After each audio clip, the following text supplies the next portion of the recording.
Oh, g'day. Thought I'd record something today. Got the rain happening, got the fertilisation happening. Show you what I do for our lawns and gardens. So I've just got a few, haven't tried this before. Same process though. My yard's not huge, I just got a typical spreader. You've seen them get used a million times, you don't need to watch me bloody throwing it out there, but on the largest setting there's a few bigger chunks in amongst this. I'll just show you what it's like.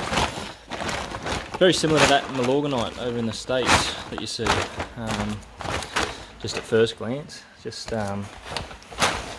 very nice, rocky, natural, so bring it up to the light then so everyone can see. Natural substance in amongst it all, and seems to be not too stinky at all, so nothing like chook poo or anything like that, but just rock mineral based fertiliser. So what they use on the golf courses around here. So we'll give it a try. Not too much. I'll show you the stats quickly. Took a photo of it. Okay. So 16 nitrogen, 2.5% phosphorus, good amount of potassium, and then all your, which is what I really want to look at, is the iron, but everything else plays a role, and it's got everything. You've got some manganese in amongst there, and so hopefully you can see all that. But if it works alright, I'll definitely do a bit more research on it and get it all out in the description. But don't want, it's probably a touch high on the nitrogen for me with Kaiku. I don't really need that much. But we'll see, it's all I had down there at the little produce shop, so give it a go. Now for the passion fruit, that's what I use along with the worm juice. So I'll just show you quickly. The worm farm down here, and take this, just take this whole top handle off because it gets clogged up otherwise. So you'll see it coming out, see that? Right, that's all beautiful liquid fertiliser that's natural, and it's something that it's very beneficial for the lawns and gardens, and it's for free, a lot cheaper than that sea salt or anything you're going to buy online. Sorry, veggie scraps in there. Learn like what not to put in there, like meats, and too much citrus is no good for them, but this rain's coming down heavier, I've got to get this fertiliser down. Got the grass done, but been out getting the boys signed up for soccer, so got back just in time. And obviously this is for the gardenias I've got. It is, like, really, it can be used for any type of plant, but it's just an all-purpose for these. These are the three main varieties it targets, which the amount of everything in there is to the rate that these type plants like, you know. Citrus, different again.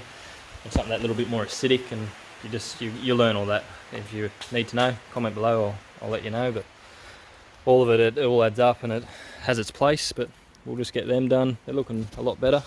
These are very twiggy. Not that long ago, gave them a prune probably 3 times. Just ran long, gave them a bit of a hedge, getting them all similar height. Start boxing them now on the ends and sides.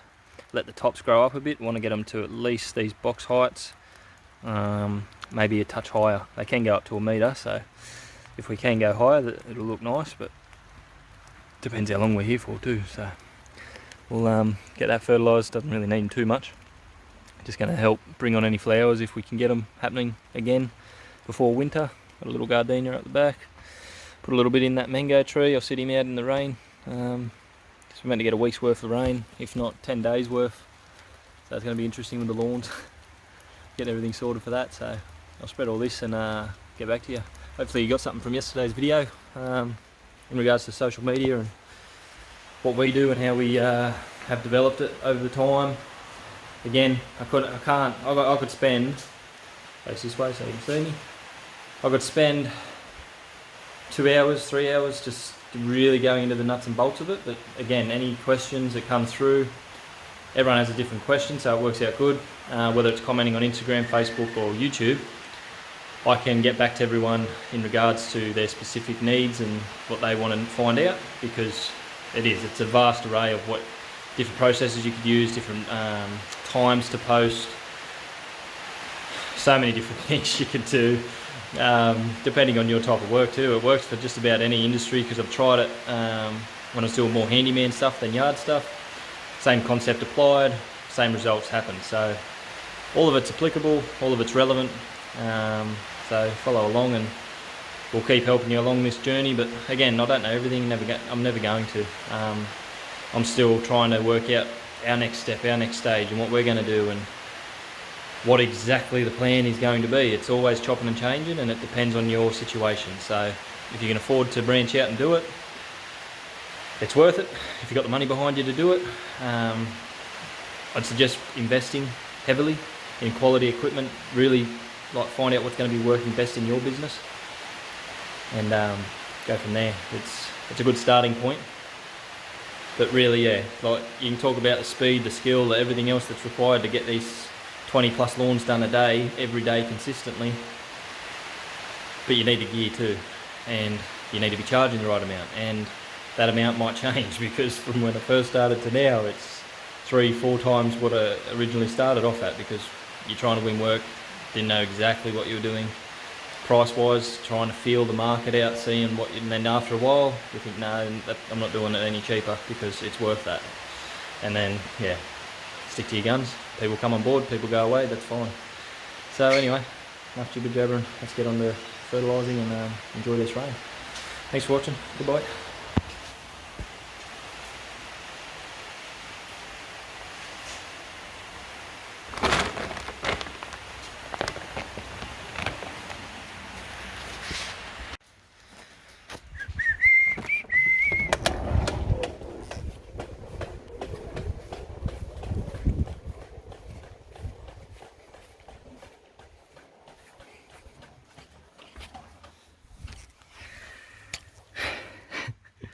Definitely overkill, but I'm going to build up all this grass around it as well.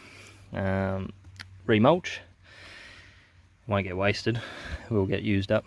Plenty of growth still to happen, and then I've got to get rid of these. Got everything in here: summer grass, bloody paspalum, wandering dew, bloody broadleaf galore. Just this corner, not very thick.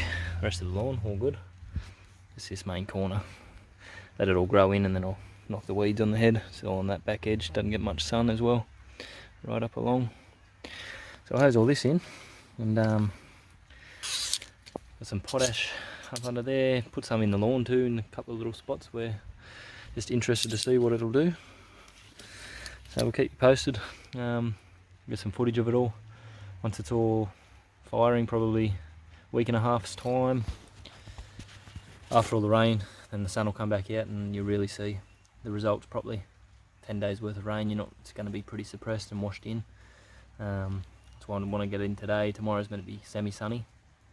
Let it really dry out a bit more, and then give it another deep water from Monday. And then depends if I'm working, so if I'm here, I'm here. I'll record something else while I'm here. Might do some painting. Alright, bye bye. Thanks for watching.